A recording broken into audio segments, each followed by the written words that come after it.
चारा घोटाले से जुड़े डोरंडा मामले में लालू प्रसाद यादव को झारखंड हाईकोर्ट से बड़ी राहत मिली है। लालू यादव को चारा घोटाले से जुड़े डोरंडा कोषागार से अवैध निकासी से संबंधित मामले में हाईकोर्ट ने जमानत दे दी है। लालू को इस मामले में 21 फरवरी को सीबीआई की विशेष अदालत ने 5 साल की सजा सुनाई थी। आपको बता दें, ये मामला डोरंडा कोषागार से 139 करोड़ रुपए की निकासी का है। 1990 से 1995 के बीच डोरंडा कोषागार से 139 करोड़ रुपए की निकासी की गई थी। करीब 27 साल बाद कोर्ट ने इसी साल फरवरी में इस घोटाले पर फैसला सुनाया था, जिसमें लालू यादव को दोषी पाया गया था, लेकिन अब लालू को जमानत मिल गई है।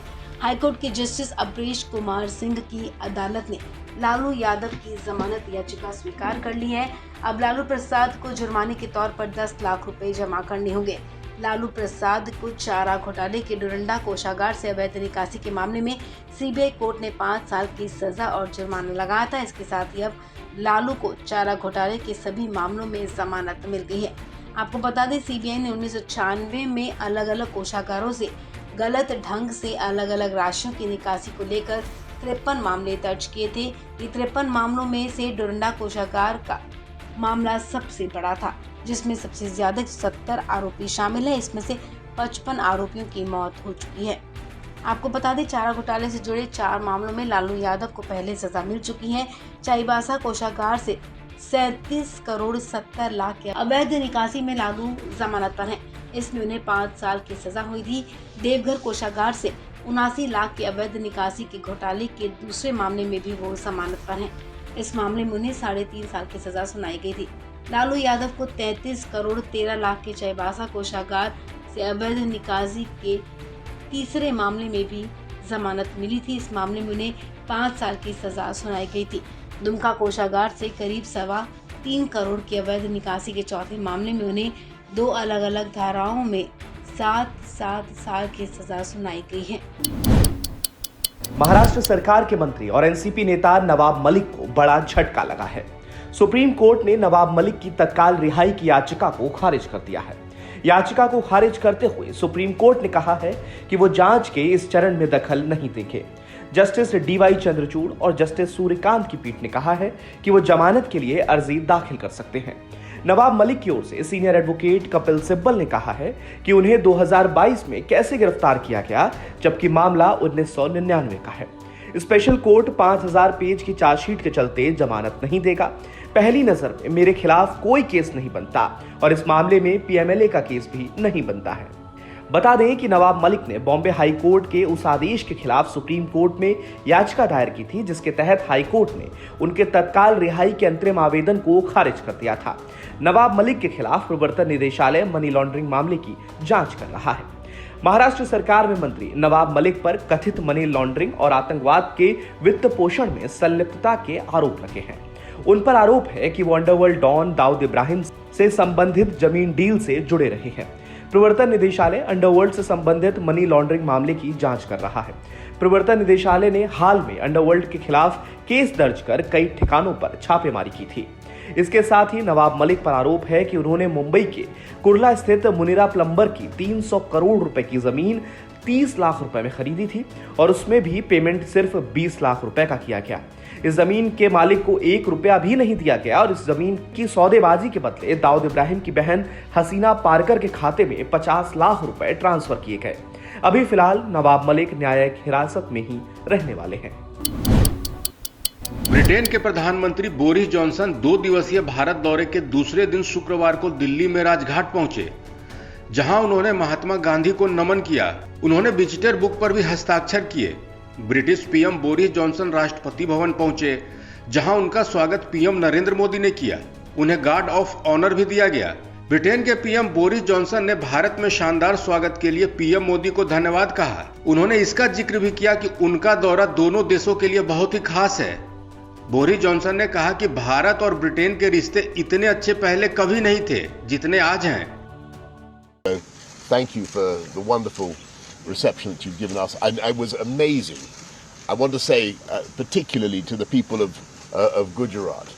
We had, I mean, they put on a most fantastic welcome for us yesterday, Narendra. It was absolutely extraordinary. I've never seen such a joyful reception. I wouldn't get that necessarily everywhere in the world, but it was absolutely fantastic to come and see your own home state for the first time. दरअसल Britain और भारत के बीच रक्षा, कूटनीतिक और निवेश से जुड़े मुद्दों पर कई ऐलान होने की संभावना है। इसके पहले बोरिस जॉनसन ने जिक्र किया था कि वो चाहते हैं कि भारत और ब्रिटेन के रिश्ते नई ऊंचाइयों को छुएं। भारत और ब्रिटेन के रिश्ते आज से बेहतर कभी नहीं थे। अगर बोरिस जॉनसन की भारत यात्रा को देखें तो रूस यूक्रेन के बीच जारी युद्ध के बीच उनका आगमन बेहद अहम माना जा रहा है। भारत आने से पहले बोरिस जॉनसन यूक्रेन भी गए थे। हालांकि भारत में पत्रकारों के सवालों के जवाब में उन्होंने भारत और रूस के रिश्ते को लेकर बहुत ही नपातुला बयान दिया था। बताते चले कि ब्रिटेन के प्रधानमंत्री बोरिस जॉनसन 2 दिवसीय भारत दौरे पर गुरुवार को गुजरात के अहमदाबाद पहुंचे थे, जहां उनका भव्य स्वागत किया गया था। बोरिस जॉनसन ने गुजरात में कई कार्यक्रमों में भी शिरकत की थी। जम्मू कश्मीर में पीएम नरेंद्र मोदी के दौरे के ठीक 2 दिन पहले आतंकी हमला हुआ। दरअसल जम्मू के चड्डा कैंप के पास शुक्रवार की सुबह सीआईएसएफ की बस पर आतंकियों ने हमला कर दिया। इस बस में करीब 15 जवान सवार थे। हमले में सीआईएसएफ के एएसआई शहीद हो गए, 2 जवान भी घायल बताए जाते हैं। सीआईएसएफ ने बताया कि एक बड़े आतंकी हमले को टाल दिया गया। जम्मू कश्मीर के डीजीपी दिलबाग सिंह ने बताया कि ऑपरेशन में जैश ए मोहम्मद के आत्मघाती दस्ते के 2 आतंकवादी मारे गए। दोनों पाक आतंकियों ने सुसाइड जैकेट पहनी थी। वो जम्मू में शांति भंग करने और पीएम मोदी के प्रस्तावित दौरे को बाधित करने की साजिश में शामिल थे। ये इत्तला जम्मू कश्मीर पुलिस को अपनी एजेंसीज के साथ मिलकर के रात को मिली, जिसकी बुनियाद पर जो ऑपरेशन लॉन्च किया गया, जिसमें सीएसएफ, सीआरपीएफ और आर्मी की टुकड़ियां भी पुलिस के साथ थी। रात भर ये ऑपरेशन चलता रहा। रात को इन्होंने कोशिश की कि ये पुलिस का फोर्सेस का घेरा तोड़ करके बाहर निकल जाएं, जिसके दौरान हैवी फायरिंग हुई और उस फायरिंग के अंदर हमारा जो आउटर कार्डन में लगे हुए पुलिस के और सीएसएफ के जवान थे वो कुछ जख्मी हुए और जख्मियों में से एक सीएसएफ का एएसआई एसपी पाटिल, उसकी डेथ हो गई, उसकी शहादत इस ऑपरेशन में हो गई। उसके बाद फिर से घेरा टाइट किया गया और अर्ली मॉर्निंग जो सर्च हुई उसके दौरान फिर से फायर फाइटिंग चलती रही। हमारी पुलिस की टुकड़ियां, एसओजी, सीनियर ऑफिसर सारे के सारे मौके पे तैनात रहे। ADG Jammu, DIG Jammu, SSP Jammu, CRP के कमांडेंट और सीनियर अफसर सब ने मिलकर के इस ऑपरेशन को कामयाब ऑपरेशन की तरह कंडक्ट किया और ये ऑपरेशन कंक्लूड किया। इसमें जो दोनों दहशतगर्द मारे गए हैं, इनका जैश ए मोहम्मद के साथ ताल्लुक है। ये दोनों ही दहशतगर्द सुसाइड वेस्ट पहन के आए थे ताकि जब कभी अच्छा एंगेजमेंट सिक्योरिटी फोर्स या किसी एक कैंप के ऊपर हो जाता तो ये सुसाइड वेस्ट को ब्लास्ट करने के बाद, गोलाबारी ख़त्म होने के बाद मरने से पहले और भी बड़ा नुकसान कर सकते थे और इनको इसी तरह की हिदायत थी। अनफॉर्चुनेटली ये जो लॉन्च है इन 2 दहशतगर्दों की, ये प्राइम मिनिस्टर साहब का विजिट जो 2 दिन के बाद है उसके करीब हुआ। ये एक बड़ी साजिश का हिस्सा है जम्मू के अमन के माहौल को, पीसफुल माहौल को डिस्टर्ब करने का।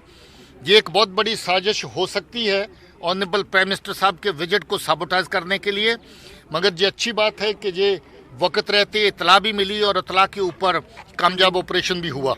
सर, ये दोनों फॉरेन टेररिस्ट है या पाकिस्तानी है? जी, ये दोनों टेररिस्ट अभी तक की जो रिपोर्ट्स हैं उसके मुताबिक पाकिस्तानी हैं। बाकी इनकी फर्दर वेरिफिकेशन करेंगे, मगर रिपोर्ट्स की बुनियाद पर ये कह सकते हैं कि ये दोनों दहशतगर्द पाकिस्तान के रहने वाले हैं। इन्फिल्ट्रेशन लग रही है और क्या लगता है कि प्राइम मिनिस्टर की जो रैली है उसको टारगेट करने का भी कोशिश कर सकते थे? देखिए, ये लगता है कि फ्रेश इन्फिल्ट्रेशन है, क्योंकि जो इतला हमारे पास अवेलेबल है उसके मुताबिक इनकी को पुरानी जहाँ की हिस्ट्री नहीं है और जिस तरीके का इनका जहाँ पर लॉन्च हुआ और इमीडिएटली रात को कहीं इनको लॉन्च करके अटैक करने की प्रक्रिया जिसको जो चालू हो चुकी थी लगभग इनकी तरफ से और जिसको इस ऑपरेशन के दौरान जो है वो निस्तो नबूद किया गया, समाप्त किया गया, ख़त्म किया गया। मुझे लगता है कि ये फ्रेश इन्फिल्ट्रेशन है। मैंने पहले ही कहा है कि अगर ये किसी सिक्योरिटी फोर्स के कैंप को या बड़ी डिप्लॉयमेंट को एंगेज करते थे, इस वक्त हम लोग अपनी तैयारी कर रहे हैं एक बहुत बड़े फंक्शन के लिए प्राइम मिनिस्टर साहब के विजिट के लिए, तो ये डेफिनेटली उस विजिट के साथ जोड़ के उसको साबोटाज करने का भी एक साजिश है। सर क्या क्या एमुनिशन और कुछ specific वहाँ क्या से काफ़ी बड़ी तादाद में मिला है अम्निशन। इनका 2 लोग थे मगर वेपन 3 मिले हैं, ग्रेनेड काफ़ी मिले हैं। रात को इन्होंने कुछ ग्रेनेड राइफल के जरिए से भी फेंके, जिससे सुबह वाले फायरिंग के दौरान और लोग जख्मी हुए। उसके अलावा इनके पास खाने पीने का सामान भी है, कोई एनर्जी ड्रिंक्स हैं, कुछ दवाइयाँ हैं, जो ज़्यादातर फदाइन में हिस्सा लेने वाले जो टेररिस्ट हैं वो अपने साथ कैरी करते हैं, उस तरह का सारा सामान है। और फदाइन वेस्ट, जैसा मैंने पहले कहा, दोनों ने पहन रखी थी। सर 3 वेपन मिले हैं, कोई चांसेस है कि कोई और भी हो सकता है इनके साथ? नहीं, वो इन्हीं के साथ थे तीनों वेपन, तो हम लोग ये कंक्लूड कर सकते हैं कि इतने ही लोग थे, उसके अलावा कोई नहीं था। नहीं, ऐसा कुछ नहीं कह सकते कि रैली निशाने पर थी। सर बॉर्डर पार से क्या इनपुट है, क्योंकि काफी दिनों से इनपुट चल रहा था कि काफी मौजूदगी वहाँ टेररिस्ट की आईबी पे दिखी है। देखिए, बॉर्डर पार में नकलो हरकत जो उनकी रहती है, उससे ये लगता है कि इन्फिल्ट्रेशन बार बार करवाने की कोशिश है। ये भी लगता है कि कुछ एक इन्फिल्ट्रेशन हुई, उसी का हिस्सा है ये जो दहशतगर्दों का 2 का फदाइन स्क्वाड जहाँ तक पहुँचा है। तो मुझे लगता है कि इन्फिल्ट्रेशन की बिड्स जो पहले से इस सेक्टर में आईबी के और जौहरीपुंज के सेक्टर में तेज की जा रही हैं। देश भर में फैला कोरोना वायरस संक्रमण अब भी थमने का नाम नहीं ले रहा है। कोरोना वायरस की दूसरी और तीसरी लहर ने हर शहर, हर घर में मौत का तांडव मचाया और अब एक बार फिर कोरोना वायरस के नए मामलों में दिनों दिन तेजी से बढ़ोतरी हो रही है, जिसे देखते हुए यूपी, दिल्ली, हरियाणा के कई राज्यों में कोविड नियम लागू कर दिए गए हैं।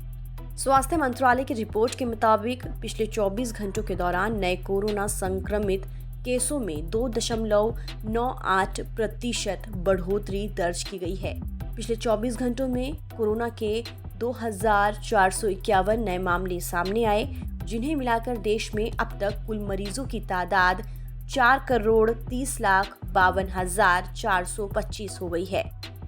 वहीं ये लगातार तीसरा दिन है जब कोरोना के देश में 2000 से ज्यादा मामले सामने आए हैं। देश में फिलहाल कोरोना के 83,38,00,000 टेस्ट हुए हैं। इनमें से 4,48,939 कोरोना टेस्ट पिछले 24 घंटों में हुए हैं। देश में एक्टिव केसों की संख्या शुक्रवार सुबह 14,241 थी। मंत्रालय ने कहा कि सक्रिय मामलों में कुल संक्रमणों का 0.03% शामिल है। तो वहीं पिछले 24 घंटे में रिकवरी रेट 98.75% था। पिछले 24 घंटों के दौरान देश में कोरोना के 1,589 मरीज ठीक भी हुए हैं, जिन्हें मिलाकर भारत में अब तक ठीक हो चुके लोगों की तादाद बढ़कर 4,25,16,068 हो गई है। पिछले 24 घंटों में कोरोना से देश में 54 लोगों की मौत भी हुई है, जिसके बाद देश में कोरोना से अब तक हुई कुल मौतों का आंकड़ा 5,22,116 हो गया है। उधर कोरोना वायरस पर काबू पाने के लिए सरकार वैक्सीनेशन पर भी पूरा जोर दे रही है। राष्ट्रव्यापी टीकाकरण अभियान के तहत अब तक 187,26,26,515 करोड़ खुराक दी जा चुकी है, जिनमें पिछले 24 घंटों के दौरान दी गई 18,03,558 डोज शामिल है। राष्ट्रीय राजधानी दिल्ली में कोरोना संक्रमितों के आंकड़ों पर नजर डालें तो दिल्ली में भी कोरोना संक्रमितों की संख्या में हर रोज इजाफा हो रहा है। बीते 24 घंटों में यहां कोरोना के 965 नए मामले सामने आए हैं। इस दौरान 635 लोग कोरोना को मात देकर घर लौटे हैं। वहीं पिछले 24 घंटे में कोरोना से एक शख्स की मौत हुई है। अब कुल सक्रिय मामले 2,970 हो गए हैं। जिस तरह से कोरोना के मामले बढ़ रहे हैं, उससे चौथी लहर का खौफ गहराता जा रहा है। फिलहाल इस खबर में इतना ही। देश और दुनिया की तमाम खबरों के लिए आप बने रहिए वन इंडिया हिंदी के साथ।